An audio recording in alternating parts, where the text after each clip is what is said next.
And Nick, the audio test for microphone A.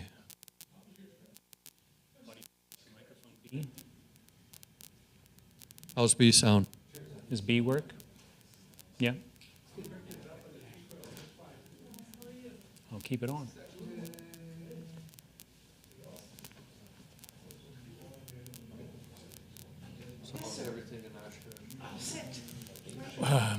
I stayed here actually. What's that? I stayed here actually. So, yeah.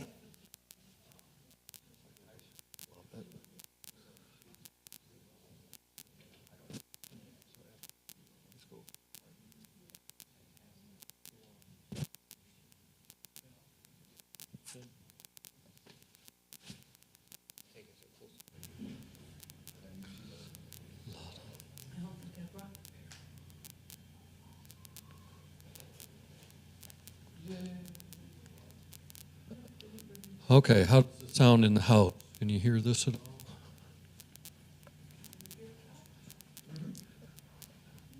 We're trying this handheld microphone. Can you hear it in the back, Tom, Sandy? Okay, but they're saying it's good. Well, thanks for coming tonight. And let's see here. I just lost the thing I'm looking at. Good. Next week, Gina Mode and Ben Ellerup Mathers from the Center for Dairy Research are going to be here to talk about butter making in Wisconsin. With the new building at the Center for Dairy Research, they've upgraded the butter making program. For many, many decades, they had a cheese making program that everybody knows about, and I think the butter making program is on the way up. Historically, it's really interesting to me because the whole relationship between butter and cheese in 1890, when the milk fat test came out, butter was far more important in Wisconsin than cheese making was, and it'd be very interesting to have cheese have a renaissance of sorts. On August 2nd, Chris Saha from the Wisconsin Institute for Discovery will be here to talk about gene editing to treat blindness. Luckily, this is the blindness that involves eyeballs. The other ones we can't do so much about.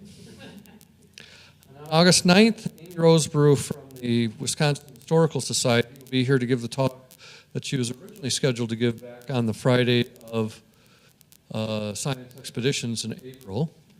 And that was canceled and rescheduled now for August 9th. And the title of her talk is Fire, Shipwreck, and Cheese, Wisconsin's Lost Coastal Communities. So I'm looking forward to that. All right. And Solon, if you want to stand over here, that would be great. Okay. And that way we have the cameras are set up for both. Le chien est arrivé. How's it going? Welcome everyone to Wednesday Night at the Lab. I'm Tom Zinn, and I work here at the UW-Madison Biotechnology Center. I also work for the Division of Extension Wisconsin 4-H. And on behalf of those folks and their other co-organizers, PBS Wisconsin, the Wisconsin Alumni Association, and the UW-Madison Science Alliance, thanks again for coming to Wednesday Night at the Lab. We do this every Wednesday night, 50 times a year. Tonight, it's my pleasure to introduce to you Solon Simmons. This is at least his fourth, if not his fifth talk. I think he was the third speaker in this series back in 1946 when we started. 2006. That's what it was. Yeah. And Solon, well, we'll go through the regular questions, but Solon and his family come back to Madison every summer for 3 or 4 weeks, and I was able to entice him with the opportunity of free beer to give a talk tonight. I really appreciate it. So I'm going to ask you the 5 questions I ask everybody now. Okay. Where were you born? I was born in Indianapolis, Indiana. And where'd you go to high school? I went to high school in Bloomington, Indiana. And where'd you go for undergrad, and what did you study? I went to the University of Chicago and studied physics, and then switched to the history and philosophy of science. And then where'd you go for your graduate work, and what'd you study? I came to the University of Wisconsin-Madison and got my master's and PhD in sociology. And then where'd you go? Then I went to George Mason University. And you've been there since? 2006. Seems like only yesterday. And Only Yesterday is a book that Solon introduced me to from 1932. That's right. It's a good one. Tonight, you're going to talk with us about the afterlife of story. Are the humanities still useful? Would you please join me in welcoming Solon Simmons back to Wednesday Night at the Lab?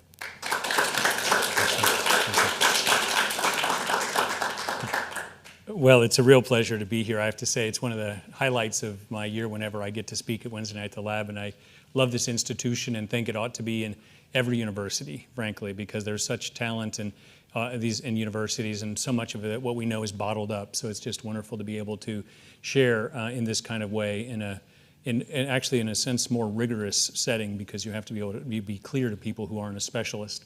And so I really enjoy doing this kind of work. So I'm the director of what's called the Narrative Transformation Lab, or TNT Lab, at George Mason University. I'm a scholar of peace and conflict resolution. We have the oldest peace and conflict resolution program in the country.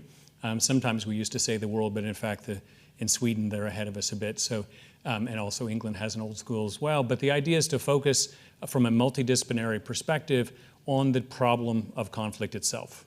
That we have these conflicts, they seem to have certain dynamics, and we work at all different levels. We work with interpersonal conflicts, so we actually have people who do relationship counseling. We work in institutions, so conflicts at work and what happens there, and also in national in international contexts. And of course, that's the most exciting to many people, but we work at all those levels. And so it's the Jimmy and Rosalind Carter School for Peace and Conflict Resolution at George Mason University. But I focus on narrative. And in my provocative title, you can guess what my answer is going to be. It's going to be, well, yes, of course the humanities are useful, but perhaps in a special kind of way. And let me tell you the story, as it will. You might say. So I'm going to begin with this, a couple things in the newspapers and in the popular press. So this is from the New Yorker, and it was a piece called "The End of the English Major." Kind of an interesting thing that grabs your attention, but it's actually kind of a concern. And I'm on the faculty senate at George Mason University, and I'm involved in university-wide. I'm sort of the leading faculty advocate in some respects, and I'm involved in the distributional consequences of how shifts in enrollment play out. And this really caught my attention, and I won't read it all, but just to say to you that that effectively what we see are great drop-offs in enrollments, for example, in English. But this is true in humanities in general. Here it says that Robert Townsend, who'd studied this, had looked and found that from 2012 to 2020, the number of graduated humanities majors at Ohio State's main campus fell by 46%. Tufts lost nearly 50% of its humanities majors, Boston University 42%, and so on. So the point, in here, this is interesting. Locally, in 2018, the University of Wisconsin at Stevens Point briefly considered eliminating 13 majors, including English, history, and philosophy, for want of pupils. So this is a local issue as well. The question is, should we be investing our public dollars in the humanities? Is this something that's still relevant? Are we interested in the humanities? And I think the answer I'm going to give is yes, we should be interested, but we have to think about where the humanities are going to happen. That is to say, many students are being drawn to things like engineering and computer science. Certainly in my own institution, that's where most of the new enrollments are. But it's not that those students aren't still interested in meaning and the role it plays in structuring our values and creating a better world. It's just they're going to be doing that work in a more technical and applied setting. But those same students who would have otherwise become English majors might be doing computer science now. And that's an interesting challenge. And the question I have is that, and what to do about that? Is there a way to maintain the talent and skill that student would have developed as an English major, right? Which was a valuable thing in many respects. But to do that in a computer science department where, and I'm not picking on computer science, I'm just saying I see a lot of this because of AI and other machine learning techniques. Is it possible for that student to develop the full range of expertise in meaning making and understanding the complexities of living in a complex world that they would have done had they been in the humanities proper? And that's an interesting challenge. And I think the answer is going to be yes and no. Let me give you another exhibit here. This is just from, is that today? Yesterday. And this is a question of the didactic uses of fiction. So this is a new book, just came out. I guess it's just going to be released on the 23rd, so I don't know if you can even get it yet. The novel Who Needs It, right? Similar kind of theme. And this is a writer writing about the book and a review in the Washington Post. Above all else, for Epstein, the author, this means that novels are good at getting us to experience other minds, mostly through our encounters with their characters. What the novel does better than any other form is allow its readers to investigate the inner or secret life of its characters. This capacity makes them powerful tools for human improvement. So we have a sense that novels matter, that what they help us to do is they help us to understand other people. They understand other people in their situation. They allow us to get into their secret life. But there's a use for that. Now, of course, in the world of art, many people are contemptuous of the notion of having a use for a novel. The novel is simply an object of beauty, right? But in many respects, we still think that the humanities ought to be useful, didactic in that sense. They ought to teach us something. Now, there's another item, exhibit from the day before in the New York Times. So this is very current in many respects. This is the new movie about Oppenheimer coming. You know, it's competing with Barbie, as you see, so we'll see which one wins. But it's based on a book, this Pulitzer Prize-winning book, and this is a reaction to it or a preparation for the movie coming. And he writes, "It's my hope that Christopher Nolan's stunning new film on Oppenheimer's complicated legacy will initiate a national conversation not only about our existential relationship to weapons of mass destruction, but also the need in our society for scientists as public intellectuals." So this is about the public political uses of story. So it's pretty clear that we think story ought to be useful. It's very current that we believe that story matters. I'm going to mention Tolstoy later, who thought that art was perhaps the most important thing we did and was absolutely critical to our development of knowledge. But it's not happening in the same way in the humanities. That is, those are in decline, it seems pretty clear, and we have to, in the university, follow demand. So what do we do about it? One of the things I'm going to argue, and you'll notice I'm a sociologist by training, but I'm not in what I'll call the legacy discipline.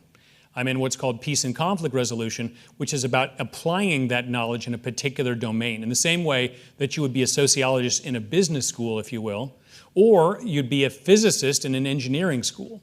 That is, the idea is to do something with the knowledge.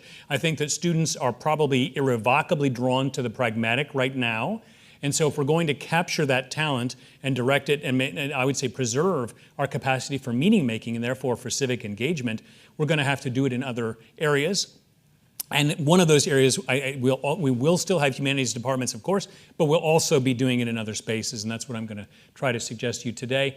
And the way that we're going to do that, I believe, is by being somewhat concrete and technical as well in our relationship to story, which might not be the thing you would do in a humanities department. In fact, there are a number of very famous articles and arguments which call what I'm going to describe to you today as heresy. No less than Edgar Allan Poe described as what I'm going to do as heresy.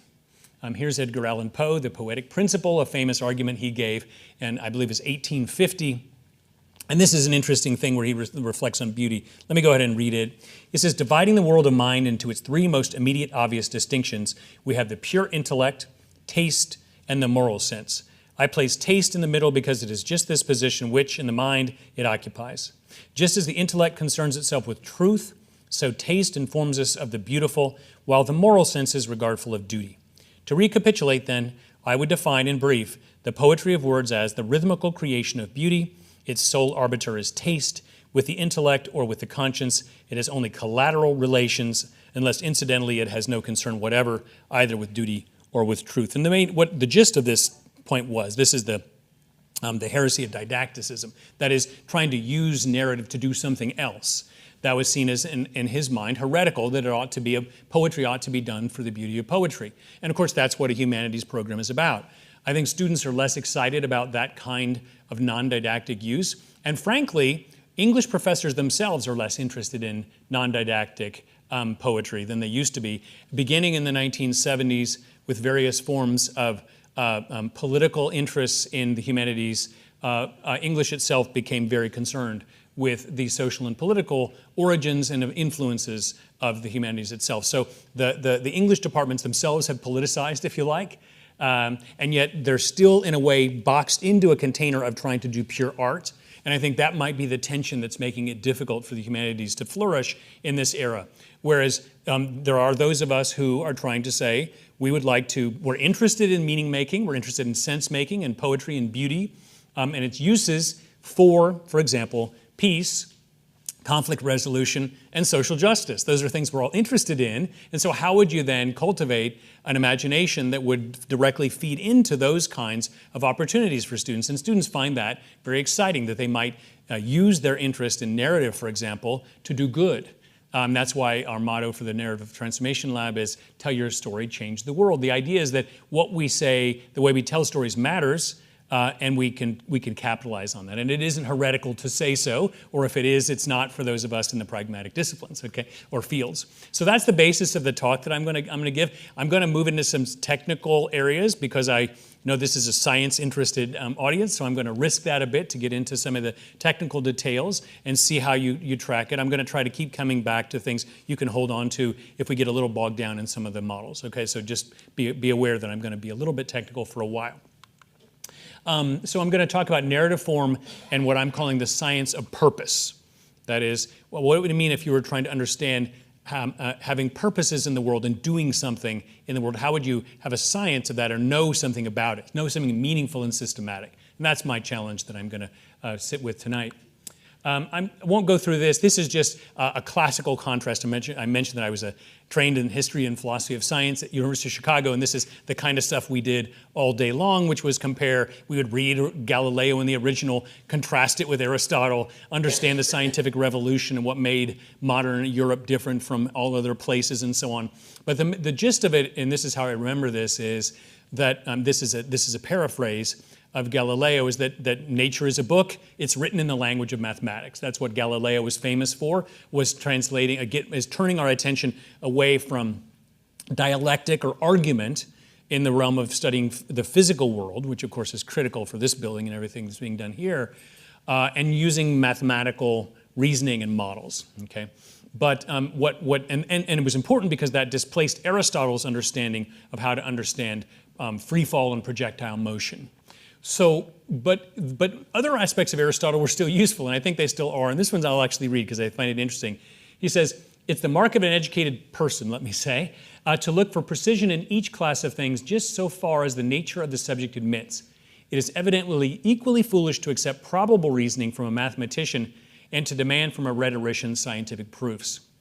Now, you probably know that a lot of us in the social sciences run mathematical models of rhetoric. I mean, that's not something new, and it's at least 100 years of this kind of work, right? So there's nothing new about that, but there's always been a tension in that kind of work. There's always something that's problematic about doing that kind of work. And based on what I'm going to call the radical endogeneity of the social, meaning that there's something at the root of what it means to be a human being which changes the laws of social physics, if you like. That is, there's something about our belief in how things work, which changes our behavior. And if you let that genie out of the bottle, and this is hundreds of social scientists have argued about this over the years, then you've got this radical endogeneity when I learn something new about how to raise children, for example, now I start to raise them differently, and the relationship between X and Y in the regression is no longer what it once was.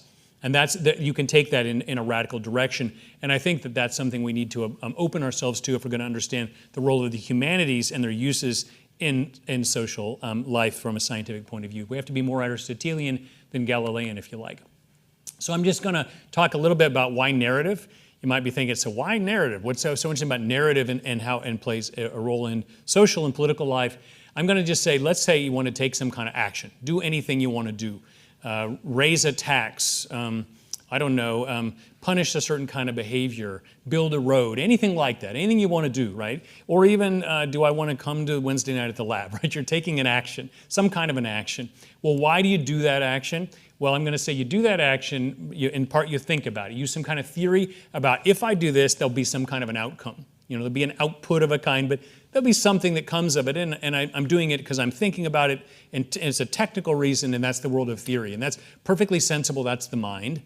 But that's not quite enough, and this is what I like to say is that every technical argument about social life has to be situated in an evaluative context. So I say, once you know what the outcome will be, you have to think about this. Well, is that a good thing? Or is that a bad thing? You know, when that outcome happens, how will I feel about it once it does happen? And so this is an entirely different realm, the realm of feeling. So this is thought and feeling joined. And it's a very rational thing, right? We're still entirely, which brain is it? The left brain, I guess it is. We're still entirely in the left brain here. That is, I do this because this will happen, and if this happens, it's good for these reasons, right? So you have theories, you have values that are playing out. But in real life, the way that we do things is we don't think about every aspect of what we're going to do all the time. What we do instead is we have a gist. And I represent like this. That is to say, we have a narrative that in general says it's schematic, it's kind of a template, bless you. It's a sense of like, how's this in general going to work?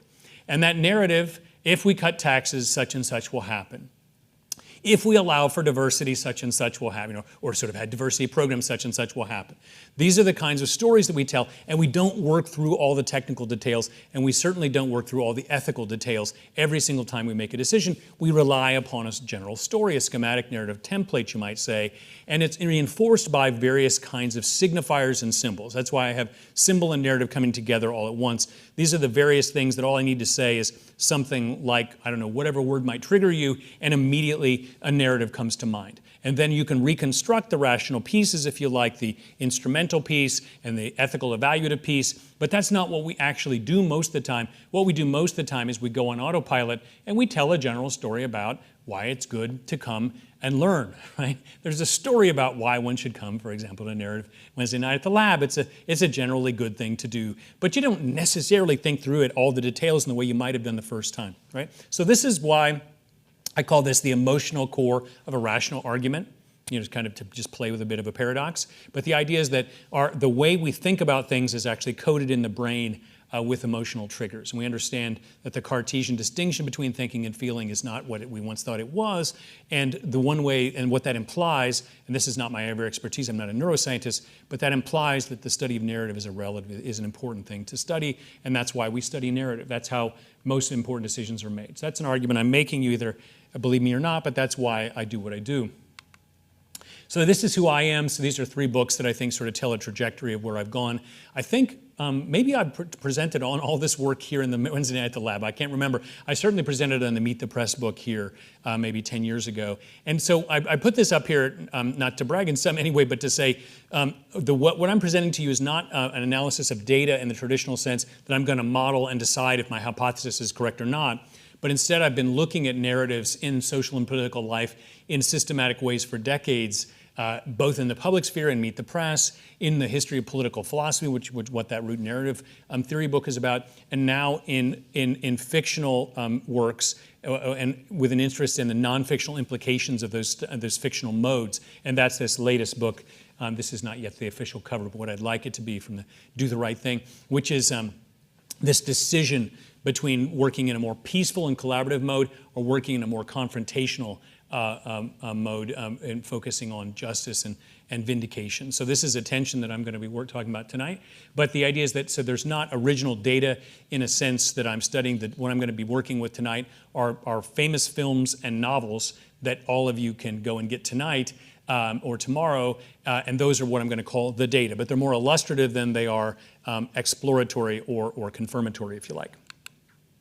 These are four stories that I'm going to work through tonight. Many of them I'm sure are familiar to you. I'm organizing them in 4 big categories, and sort of the takeaway for what I'm going to talk about is that there are 4 basic plots I'm going to argue, and they matter. Which basic plot you choose has implications for the kind of effects in the world you want to have. It's what I call post-plot pressure. That's a new coinage. And by post-plot pressure, what I mean is where you are emotionally and intellectually after you've experienced the story in comparison to where you were at the beginning of the story. And the justification for a post-plot pressure is exactly the same justification for plot itself. Why do you keep watching Game of Thrones even though it's driving you crazy? Because you just want to see what happens. Or name any other series or something that was relevant to your life. You don't necessarily have to even enjoy the story. You just can't put it down, right? That is, you just have to keep following it. And that's the pressure that I'm talking about. The plot introduces a little intrigue, a little thing. Ian Forster called it the sort of nastiness of story, something like that. There's something you just need to know what happens next. Why do you finish the mystery novel? Why, when you open Agatha Christie, do you read to the end? It's that little bit of pressure that keeps you going. In the same way, by analogy, after the story's over, you're left with a certain kind of pressure too, psychological pressure, and that's what the storyteller is doing in a didactic or a political sense. And I have these 4 different plot types. They each have different effects, I'm going to argue. Let me begin here in the lower left with Margaret Atwood's The Handmaid's Tale. I hope I don't have to convince you that The Handmaid's Tale has had important political uses, especially since in the Donald Trump and after era, with many people using the symbols that were developed in that novel and then in the Hulu series to send political signals about patriarchy. Right, and concerns about regression on gender relations. So there's clearly a post-plot pressure in that story. It has certain political uses. I'm going to argue that we can understand those in precise ways. I then have in the upper left quadrant, we have Maya Angelou.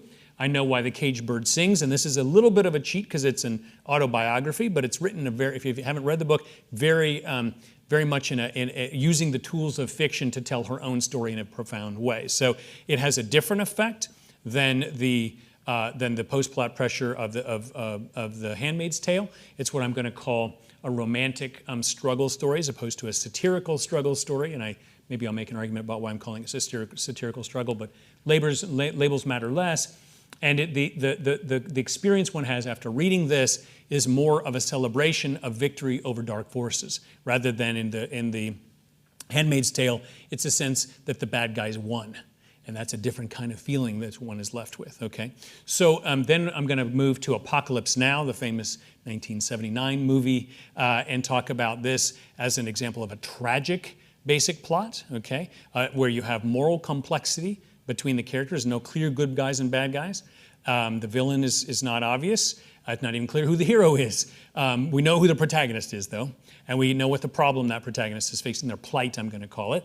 And the post-plot pressure, and this is interesting, comes directly out of my own field, of the tragic form, and this is from my colleague Sarah Cobb, who's founded the Narrative Center at George Mason years ago, and Samantha Hardy, who's a conflict coach in Australia, when you get parties in escalated conflict, let's say in the North Korean Peninsula or the Middle East or here in American race relations or what have you, if you get them to narrate their own story in a tragic mode, what I'm going to call a tragic journey plot structure, they start to introspect and you have opportunities for resolution. And the easier way to see this is to think about a married couple. This is why I say it can work in race relations, it can work in interpersonal relations. If the husband and wife or the partners, the husband and what have you, start to think of the conflict they're having in tragic terms, in which they themselves are implicated in some sense in the story, it's easier for them to come up with creative solutions. Which takes us to the last category, which is what I'm going to call the comic journey, which is the happy ending. Okay, the happy ending is one, and I don't know if you know this movie. It's called Stand and Deliver. I think it was in the 1980s, and it's about Latino youth and pursuing math education. It's a very good, feel-good movie in a certain way, but with a lot of dramatic tension. But the story here is one in which there are no clear villains. There's a lot of moral complexity, and yet things work out in the end. Okay, so that's the basic lesson of tonight, is that I'm going to talk about each one of these basic plot structures, these 4 very simple plot structures. Each have different uses. They each have an impact on the viewer. This is a couple novels, a couple of films, on the reader or the viewer in different ways. And the post-plot pressure, therefore, has a use. And if you want to tell your own story, even in non-fictional settings, you can think about these different plot structures. So here's where I got a little bit technical, so just bear with me for a second. There's this tradition in literary theory that's somewhat forgotten. It was called, originally it was developed by the Russian formalists, they're called. This is people who are reacting to the development of American cinema and trying to understand how the heck does this stuff work, these moving pictures. How do they have the effects that they're having? Why do the Americans do it, and why are they so good at it? And how do we defeat them, perhaps? But anyway, so the Russian formalists developed some of these ideas. This is then developed into, this is a Lithuanian author who wrote in French. His name is Algiris Grimas. He developed this thing. It's an interesting, I'm going to try to work through the details of how it works with a Venn diagram, which has never been done before, by the way, so you're the first audience to see this, as far as I know, in the history of the world, we'll see. At least I've never heard of it being done before in this particular way, but it's a really powerful, I used to call it a parlor trick, but it's a powerful little device to clarify your concepts, okay? And he's very famous for this semiotic square. but it was never taken up much in different places, and I want to think through about exactly how it works. But this is the basic idea of it. You take two concepts, he called them signifiers, and then you contrast them with one another. You take their opposites, which is what the little squiggle means, and then you clarify the meaning from the result. Okay, that's the basic idea. How do we clarify our concepts in relation to other concepts? That's the basic idea there. Here's a traffic light example. Turns out traffic lights are semiotic systems, if you didn't know. Very simple semiotic systems, that is signifier signs that mean something. So you have a stop concept and a go concept. Then you say, hey, what's the opposite of go, which is down the diagonal? You say, don't go, but don't go in a way that's kind of like stopping, but is not stopping. You see what I'm saying? That is, this bottom corner here is related to the upper concept, but it's the contradiction of the other concept of go. So it's the sense of like, well, stop, but I don't mean exactly stop. I mean something like stopping, but is not going. And the same way, don't stop, but in a way which is like going, but is not going. So there's like a quadruple negative thing going on here, which is why it's hard to grok. You know, it's hard to follow this logic in a certain kind of way. But what you get is something. You get this. So you get, well, we have a red light to signify stop. We know what to do when we're at a red light, right? We know what to do when we're at a green light. And then it turns out you need this other thing called a yellow light, which says, don't go, but don't just stop, right? Decelerate, okay? So it means something else. And it's a very, very simple little semiotic system, but that's what it does. And it turns out there's this other little in the right-hand corner, bottom right, there's this other cell, and there are places in the world, in Europe, where you have, when you're sitting at your red light, you have I don't know if it's blinking, I can't remember how it works. There's a light, the same light comes on, and it means get ready to go. We're getting ready to turn this thing green and now be prepared to go, right? So, which makes perfect sense. That's the fourth and missing category. It's actually a quite sensible part of the semiotic system is the point. And so we don't have it, so therefore we have to use other signals to know, hey, is it getting ready to turn green? You know, maybe the walk sign just came on. Maybe the left turn signal has been stale for a while. Now I know it's getting ready to turn green. So this is just a little toy example to show how this thing works, but it's actually quite powerful when you start playing with it. So here's something I'm not going to use, but I just put it up there in case you ever start to play around with this or go down the rabbit hole in the web. This is Algirdas Grimas's actantial model. And I'm going to argue that we need a different version of the actantial model, and it's a kind of a fancy word for what it means is that he's going to be looking for important characters in the story, but they're not identified with a particular character. It's a subject position within a structure of relations. It's not an actual character. Okay, so it's not just Harrison Ford's character, but it's the role Harrison Ford's character is playing in the story. That makes sense. That's what an actant is, as opposed to an actor. Okay, so we're not worried about just the actor, we're worried about the actant. It's a technical term. This is the thing that's been in the literature since 1966, and I think it's wrong. Okay, that's what I'm going to argue. I think it's wrong, and I'm going to propose an alternative tonight that I think is going to clarify and give us a sense of how story structure actually works. But I want to say that all of this is based on this Vladimir Propp book from the 1920s called The Morphology of the Folktale, a great book. I encourage you to read it, which overspecifies the way stories work, I think, but it's a brilliant breakthrough book on how plot structures actually do work. So here's the model that I'm going to propose, and it's actually a version. I reconstructed it from that actantial model you just saw. Similar to our traffic light example, okay? What I'm going to do is I'm going to say, what is it that makes the protagonist different from the antagonist? That's going to be the question, okay? Because the protagonist is one person we're rooting for. The antagonist is working against them. How do we answer that question? We look to the negatives, okay? We look to the anti-antagonist, the thing that is not the antagonist, okay? I'm going to call that the purpose of the story, which is in many respects more pure than the protagonists themselves. That's the interesting point. And so too, we're going to look at the other corner, which is the anti-protagonist, which means not the protagonist, which is the plight, or maybe thought of as the object of the story. Like what does the protagonist need? What is the disruption or harm that's been done to make the story go? Why are we interested? Where does the plot come from? I'm going to call that the plight. And we're going to see that the plight and the purpose work against one another directly, even though sometimes there's a lot of gray area between the protagonist and the antagonist, the hero and the villain. Sometimes it's hard to tell who's who, especially if you're watching a rom-com, right, or something like this, right? So who's the protagonist? Who's the antagonist? Are they against one another or not? Are they against one another, and so on. This is a little aside. This is from a colleague of mine, John Paul Lederach at Notre Dame, who introduce what I put this slide here primarily to suggest something I already hinted at, which is that in peace and conflict resolution, people have been talking about these different approaches to story and the different roles you can play in a conflict. And this is famous in the field for talking about how you can relate to struggling both for justice and for peace. So that is, if you're looking for peace, of course, you can't have peace if you have an unjust society, right? You can't just paper over these injustices. So how do you work in an environment in which you're trying at the same time to advocate for peace as well as work for justice? He calls it a just peace. And he learned from these Nicaraguan peacemakers who used religious discourse in order to justify what they were doing. And this model comes from a psalm, a famous Hebrew song, Psalm 85:10. But basically, the idea is mercy, truth are met together, righteousness and peace have kissed each other. He takes each one of these and anthropomorphizes them and plays them out as different roles you can play in a conflict. I just highlight it because it turns out in the book I make more use of it. These actually fit very well with the 4-plot structure. So that's why I have it here today. Each one of these attitudes toward a conflict is consistent with one of the 4-plot structures, but I just do it as a kind of a transition. So here's what I call the act and reanalysis. So if I were to identify the midpoint of the story, the thing where the big reveal happens, this is what I would say it is. This is how I think story works. Okay, so you've got, remember the traffic light thing where you had the red and the green and the stop and the go, and then you had the opposites.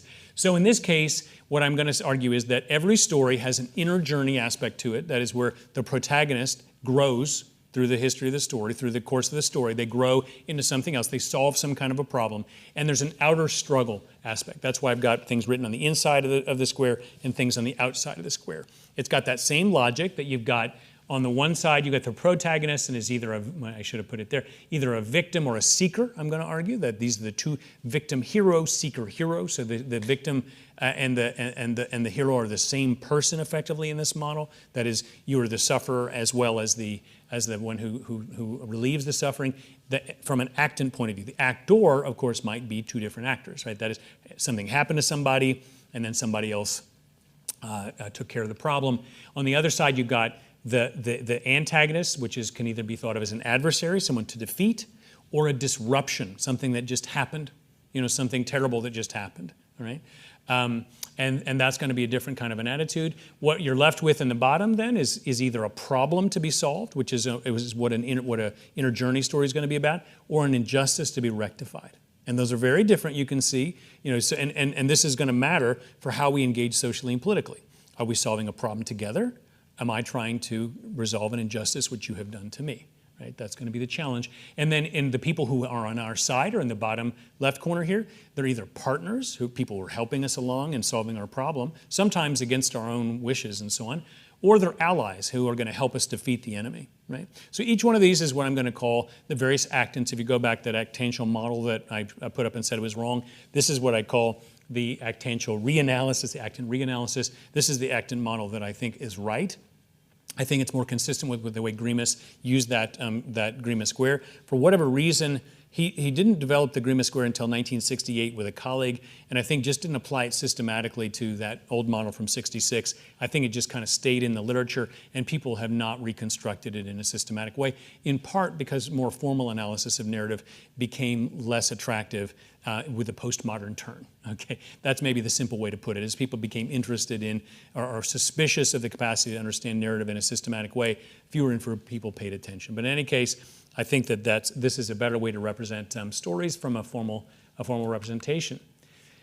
So let me just quickly go through this, show you how it works as a Venn diagram. Okay, so why does this actually make sense, this thing that I just showed you? So if you think about the protagonist, remember I said there's the protagonist and not the protagonist? Just do the Venn diagram, this is what it would look like, right? There's the protagonist, then everything in the world that is not the protagonist, okay? Similarly, you have the antagonist and everything in the world that is not the antagonist. This is just straight from your math classes. And then now let's take the overlap of just the two and ignore everything that's not either the protagonist or the antagonist. In a story, you're not talking about the whole world. You're just talking about the world that's defined by this relationship between the antagonist and the protagonist. That's the interesting thing about story. Remember I said we don't go through the full rational left brain thing. We use our right brain. We streamline and we move through things very quickly. We crowd out everything else. We're only worried about what happens in the world of the story. Okay, but you'll notice in general, there's often quite a lot of overlap between what is the protagonist, what is the antagonist. Sometimes the protagonist is maybe not working against themselves and what have you. So there's a lot of overlap. But when you move to those other corners, that is, you move to the what I call the purpose and the plight, you're only concerned with what I'll call the gibbous moon part, right? That's the only thing that matters, right? You're worried about that part of the world which is not, for example, let's just take the blue. Purpose then is the part of the protagonist which is defined against the antagonist, right? But not against everything that's the antagonist, only the way in which they're related to one another. So the antagonist draws out something specific in the protagonist, and that is the thing that needs to be addressed in the story. That's the purpose of the story. And so too, the plight is that part of the antagonist which is defined specifically against the interests and the well-being of the protagonist. So you get this very nice, perfect contradiction between the plight and the purpose of the story, which is not true in the protagonist and the antagonist. And this is interesting. This is what comes out of that Grima Square. It's a little bit of a technical detail, but this is why we need to be focusing on the purpose and the plight of the story rather than the antagonist and the protagonist themselves, because they're going to tell us the meaning of the story, if you will. They're going to tell us they're going to help us get through the story. Let me take the outer bit first. Remember, there's an outer struggle part and there's an inner journey part. Let me just walk through these things here now. These are the same labels that I had previously. What you have is a victim hero, someone who's been victimized by a bad guy, by a villain. All right, and then there's all the stuff that's outside that world. So what we need to be looking at is the relationship in the story. What happens in the story in terms of the ally, the people who are the representation, the purpose of the story in terms of the overcoming the injustice, versus those people who are agents of the injustice themselves. So this is going to be the contrast that we're going to be looking at. So too, we have the inner journey piece. There's a seeker hero who's the protagonist. There's some kind of disruption, which is the antagonist. We have a partner on our side, and we have the problem itself for people who are working in support of the problem against us. And so we have the same kind of thing. We have a seeker hero overlap with a disruption, and we're going to be looking at how the partner is in contrast to the problem. So I just worked through that because if you just look at that Grima Square itself, it's not familiar. And it seems a little bit mystical to many people. So what happens is that it works with the Venn diagram. You can see how it actually logically works out. And why this is interesting is that because of the figures of speech, we think in part whole relationships, synecdoche it's called. You think therefore the entire protagonist is then associated with the part of the protagonist, which is the pure part, which the partner. I like to think of maybe the fairy godmother is a good example of this. That is, Cinderella is the protagonist, but the fairy godmother is the representation of her purpose, right? And so, but we then tend to associate all of who Cinderella is with that fairy godmother. Well, I use all of that in the book to try to organize in this argument how these different plot structures work. So what I do is I've got these 4 different plot structures, and I call them, these are shorthand, but let me call them, so the basic distinction is between those stories that are those inner journeys, which are going to be comic and tragic modes. That is, they're going to be comic journeys, those that turn out well, happy ending.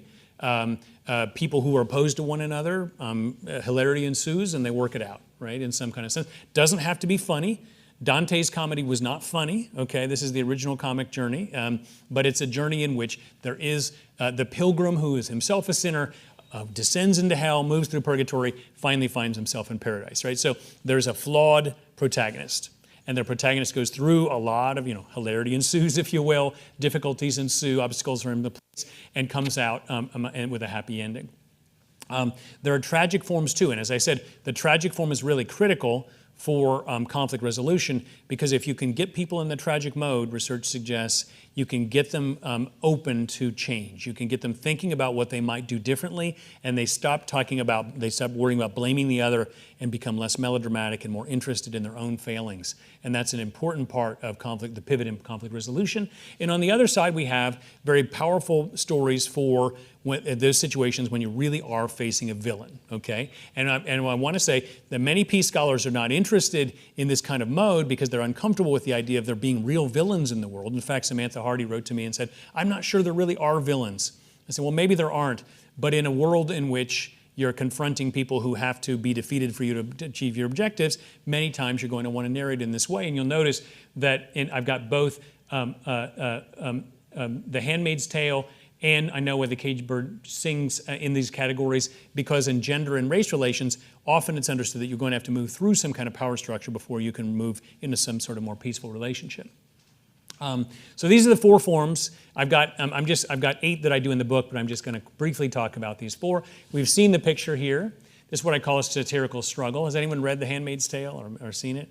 Yeah, it's a powerful story if you haven't. So what I've got here, I won't go into the details of it, but it's a story of a bizarre science fiction sexual slavery situation, and what the main character, the protagonist, is Fred. It means of Fred, who's her commander, who's her slave owner in a sense. The commander is the antagonist. The injustice that she's experiencing, the object that she wants to get rid of, is sexual slavery, the peculiar form that exists in Gilead. And I identify this character Moira as the purpose of the story. I don't know if you remember Moira in the story, but Moira is her friend, co-conspirator, the person you hope she's going to fight with and defeat the overall structure. But it doesn't work out.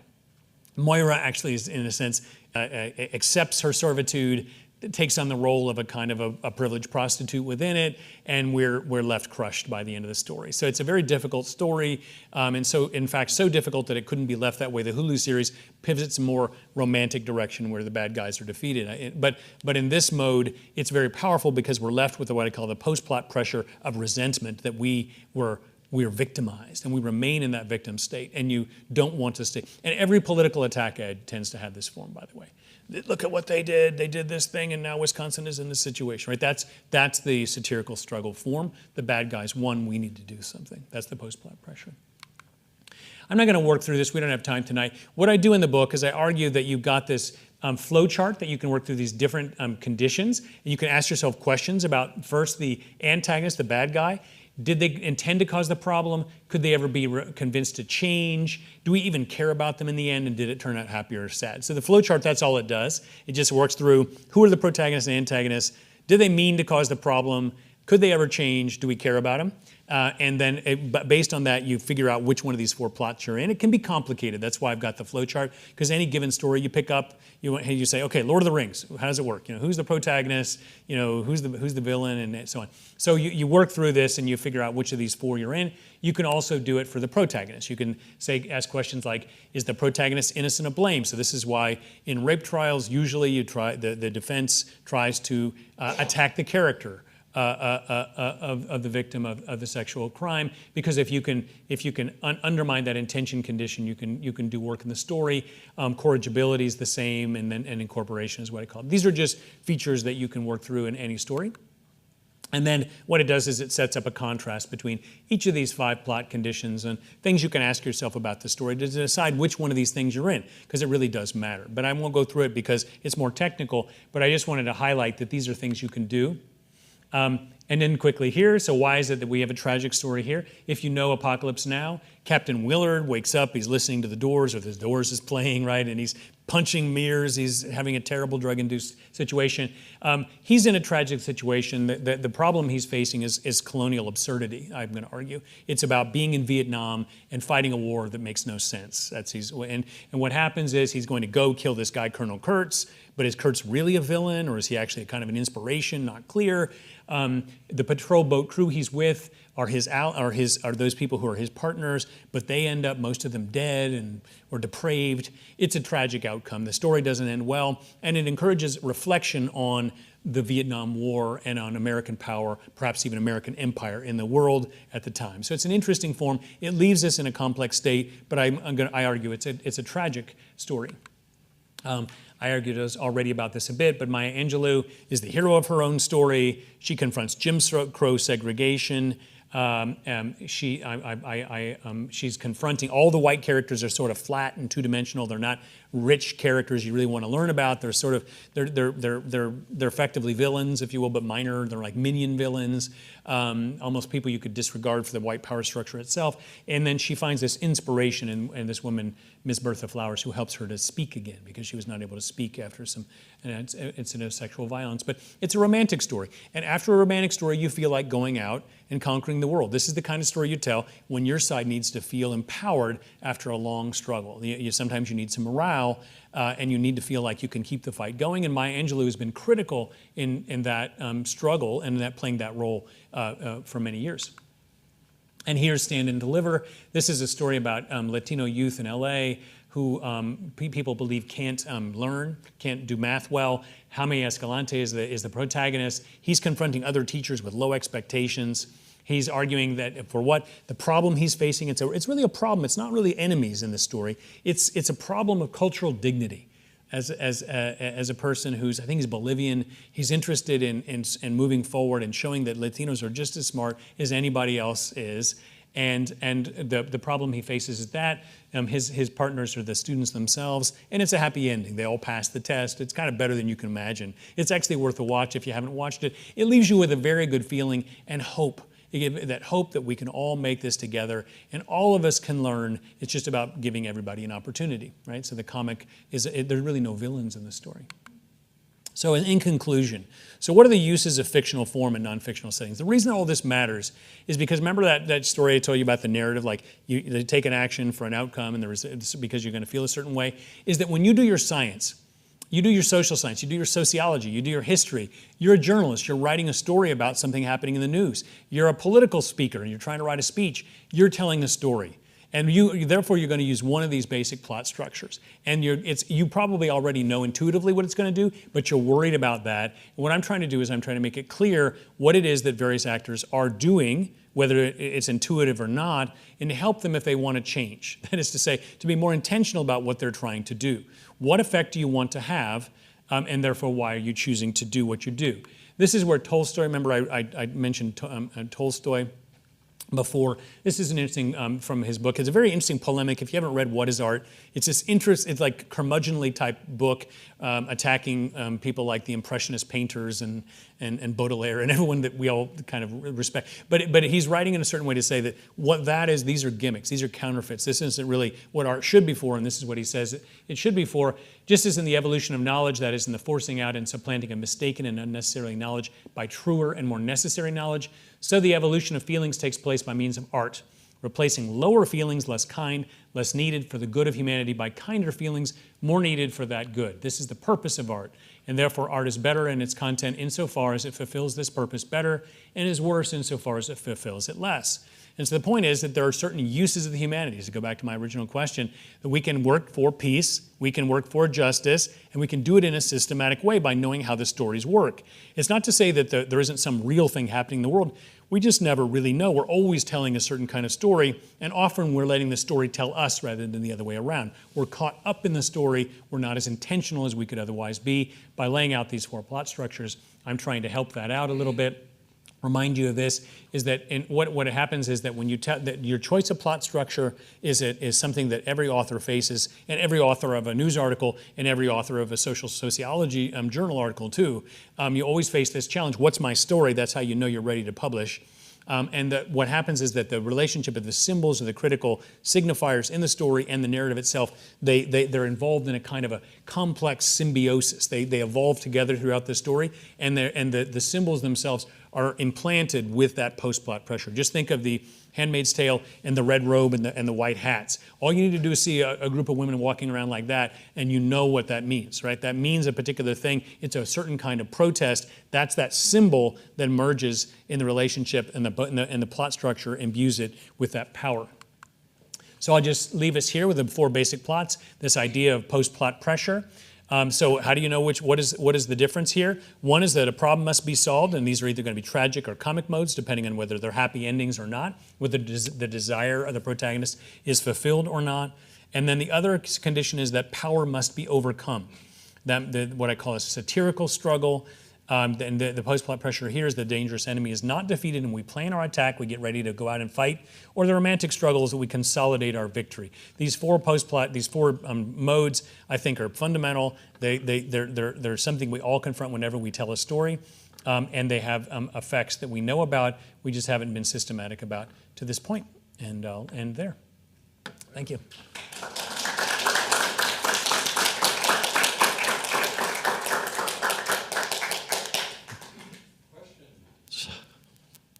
Scene?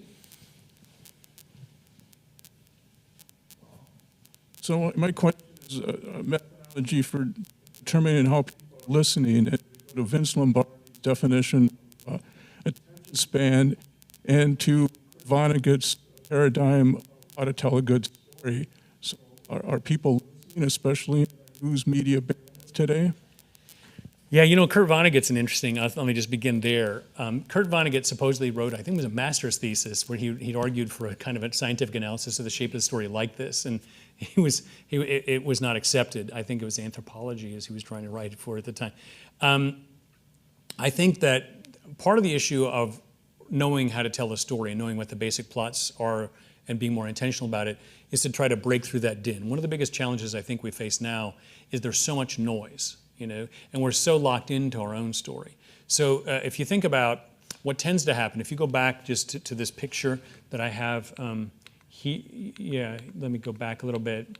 So this big four picture here, what we tend to do is that we tend to, in politics, we tend to stay in what I'll call the struggle style. A colleague of mine, Samantha Hardy, I mentioned before, she calls this melodramatic style. That is, they're good guys and they're bad guys, and the whole point is to defeat them.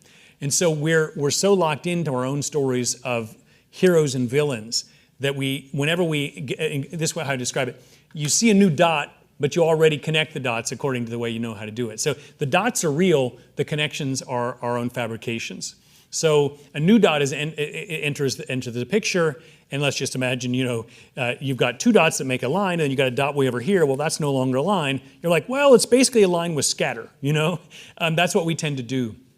So I think this isn't an answer to what to do about polarization, but it's certainly the way to help engage. So we've actually used this. For example, recently I was just in Bogota, and we've been using this model to help work with the former members of the FARC in relationship to the government, a very tense situation. But by encouraging FARC leaders, for example, to imagine themselves in more tragic modes, we've been able to make some progress in dealing with the aftermath of the peace. So it's just, by just encouraging people to be aware, because here's the thing: say you're a FARC member and you're done fighting, you want to stop fighting. You need to learn how to tell a different kind of story. And what you need effectively to do, in my view, is you need to pivot over into this right side of the chart. And so just being very aware of that. This is so simple, but it's actually very hard to do. Because you say, well, I'm lying then. That's not the truth. That's not what really happened. You really were villains. But if you're in that mode, you're not open imaginatively to the real possibilities that the FARC also did things, It wasn't simply the paramilitaries or the government. So in that complex situation, it helps people to reimagine themselves and their role in the conflict. So that's maybe how I would answer that. Other questions?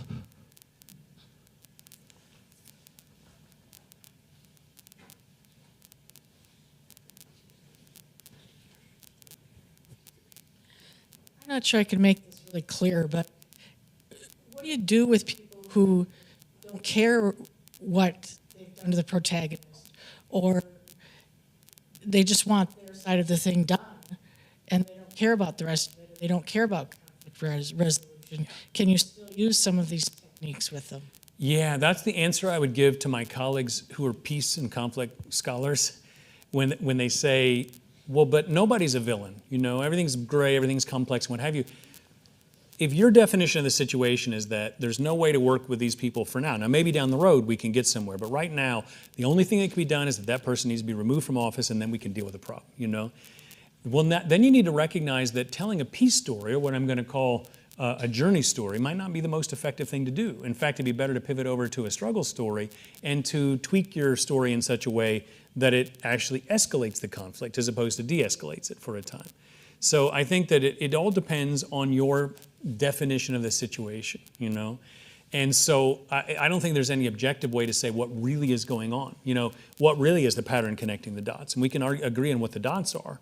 Now, if people don't agree on the dots, that's another problem, and they probably are villains in that case. You just need to move through them, But if we all see the same dots, but we can't agree on what the pattern is, and that person is, unless you move through them in some way, you're never going to realize your objectives for the world and yourself and everything else. Then you probably are just in a mode of a period of struggle at least, And there are many cycles, and it might not last forever, But there's a guy named Robert Axelrod, and he talks about the evolution of cooperation. And the idea is not to always be a nice guy. Sometimes you got to push back, but you got to forgive. And you got to be attentive, and you got to be aware. The problem is we get locked into cycles of conflict, and we're no longer actually seeing the situation. We're just recognizing it. You see what I mean? We see it and we recognize. Boom, I see what that is. And actually, you don't see what it is. You recognize it as what you thought it was. And so I think that is something you can always cultivate, is that openness to recognizing, to actually seeing, as opposed to merely recognizing. But being okay with the fact that sometimes you're going to have to push for justice, and maybe now's not the time for peace. So that's a real tension in my part of the world. People are not comfortable with that all the time, but they act on the basis of what I'll call a justice narrative quite often. You'll see people very much advocating for what I'll call justice narratives, especially around things like race and gender and sexuality. But then they're also thinking of themselves as peace scholars or peace activists or what have you. And I think this will help them to understand when they're doing what and in what situations. That's one of the reasons I developed it.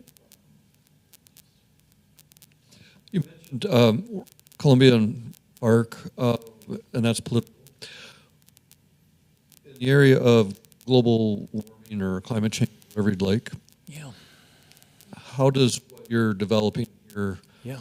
fit in with some of the conflicts, possible solutions? Yeah, that's great. So I wonder if I can go back to this original slide here.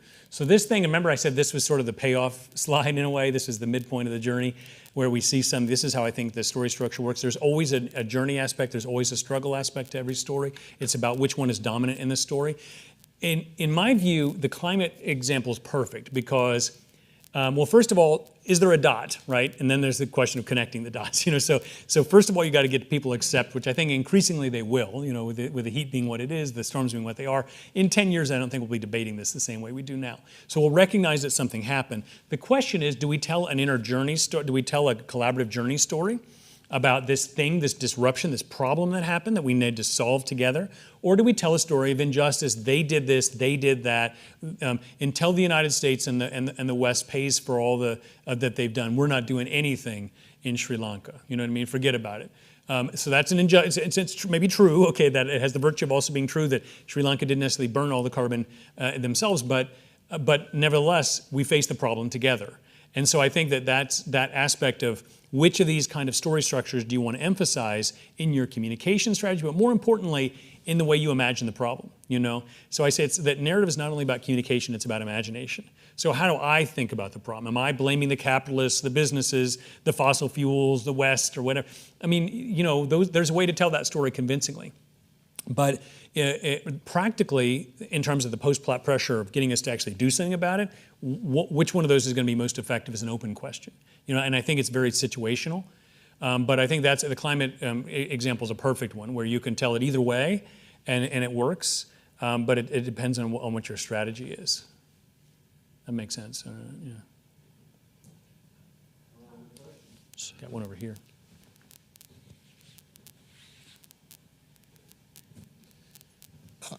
You have a bizarre buddy who's a backbench federal judge. He's retired and was with Nelson, actually with the D.W. de Klerk in South Africa, where he was attached for the Truth and Reconciliation period. After a few good stiff bourbons, we discussed what really happened. And his opinion was damn little. Everybody talked a lot. There was a little bit of confession. There's this and that. And no one was happy when they walked away. But later on, they could see themselves doing the same thing if they were on a different side on the same day. Yeah. That's a great, I'm glad you bring up South Africa, because much of this thinking comes out of the South African case, which was so famous through the 80s in particular. What's interesting about the research on truth and reconciliation committees is that, well, especially what's happening as they move around. When a colleague of mine was a leading figure in an attempt to bring this movement to Ferguson, Missouri, and when they tried to do the Truth and Reconciliation Committee there, people weren't interested in reconciliation; they were just interested in truth, you know.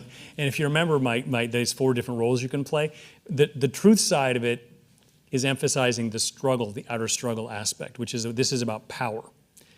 The reconciliation side is trying to emphasize that shared journey aspect of it.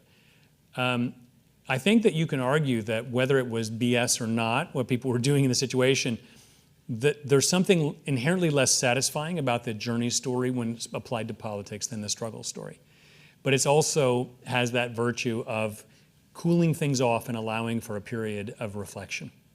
And I think you can argue that's what happened in South Africa. Today, where Nelson Mandela is no longer the storied figure he used to be among South African youth, I think it's because the problems that they were addressing then were not the bigger problems of how does South Africa fit in a larger global capitalist system, which was not addressed in any systematic way. But that wasn't actually what was being addressed there. It was more the formal apartheid itself. And so I think that you can say that bringing that journey aspect to it, the forgiveness, Desmond Tutu was really central on this. I mean, he emphasized mercy and forgiveness explicitly as part, I think he was Anglican is his tradition, but that was an explicit attempt to pivot to, in my view, to an inner journey, to a collaborative journey type mode. And it did, I think, cool things off for a certain period of time, a long period of time, frankly. Take Egypt and Israel, not a satisfying situation either. But they haven't been at war since Jimmy Carter intervened and helped them through that situation. Yeah, go ahead. I'd suggest there's never not been a war there, and it's an occupation. But moving back to Judge Moody and what he expressed in his analysis was, it wasn't white against black. It was English against Boer, who were German-ish. Well, yeah, but the Germans supplied them with plenty of fine guns and were really on their side. And there were 11 other tribes, no one of whom liked each other. And so there was plenty of guilt spread around.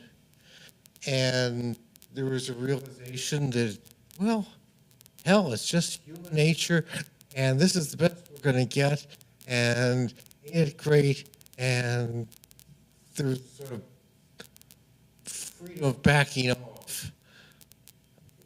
That's all I got out of it. And again, that's third hand. Yeah. Well, we can debate the details of it, but what's interesting is that all we have access to is story. I just want to highlight that, right? So you tell a story, I can tell a story.